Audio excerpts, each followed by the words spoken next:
अब से बस 12 घंटे के बाद दो राज्यों के साथ साथ यूपी उपचुनाव के नतीजे भी आने शुरू हो जाएंगे।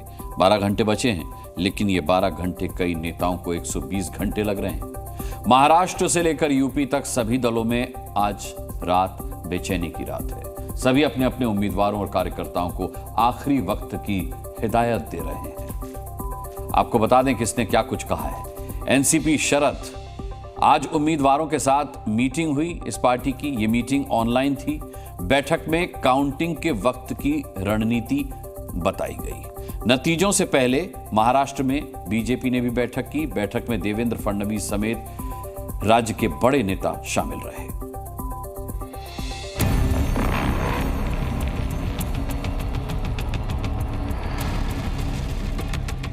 महाराष्ट्र से लेकर यूपी तक आज रथ जगा है।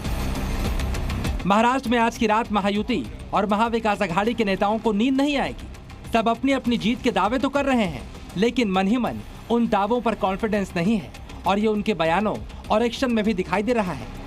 अभी नतीजे आए नहीं, लेकिन उद्धव गुट के सांसद संजय राउत को हॉर्स ट्रेडिंग का डर अभी से सताने लगा है। कल सुबह से नतीजे आएंगे। हमें पूरा विश्वास है कि हमें बहुमत प्राप्त होने जा रहा है। 160-165 तक हम विधायक हमारे चुनकर आएंगे। उनके ऊपर प्रेशर रहेगा ये लोगों का, खोखे वालों का।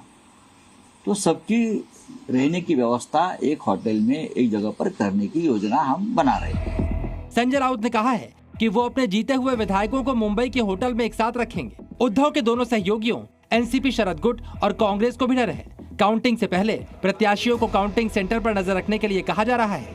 पार्टियों ने अपने कैंडिडेट कार्यकर्ताओं के साथ बैठक कर उन्हें चौकन्ना रहने के लिए बोल दिया है। सूत्रों की माने तो अघाड़ी विधायकों को एक रखने की जिम्मेदारी कर्नाटक के डिप्टी सीएम कांग्रेस नेता डीके शिवकुमार को दी गई है। जीतने वाले विधायकों को बेंगलुरु या मुंबई के किसी होटल में रखा जा सकता है। वहाँ उनको अपने विधायकों पर भरोसा नहीं है, उनको अपने साथियों पर भरोसा नहीं है, उनका साथियों का नेतृत्व पे भरोसा नहीं है। तो ऐसे परिस्थिति में शायद ऐसे काम उन्हें करने पड़ते हैं। जिन ट्रैवल एजेंट्स ने संजय राउत जी की बुकिंग ली है, वो जल्दी से पूरा एडवांस उनसे ले ले, क्योंकि रिजल्ट के बाद विधायकों को रखने के लिए भी उनको ज़रूरत नहीं पड़ने वाली है, बुकिंग कैंसिल हो जाएगी।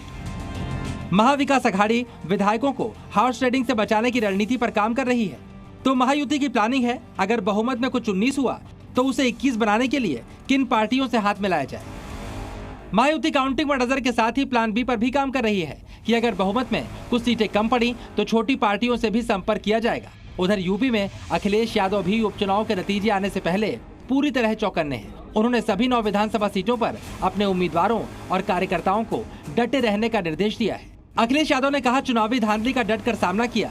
बीजेपी ने शासन प्रशासन का दुरुपयोग किया और उसके राजनीतिक हथकंडों का पर्दाफाश हुआ, इसलिए नतीजों से पहले उम्मीदवार डटे रहे। उत्तर प्रदेश के उपचुनाव में समाजवादी पार्टी का सुपड़ा साफ हो जाएगा, इस बात का आभास अखिलेश यादव को हो चुका है।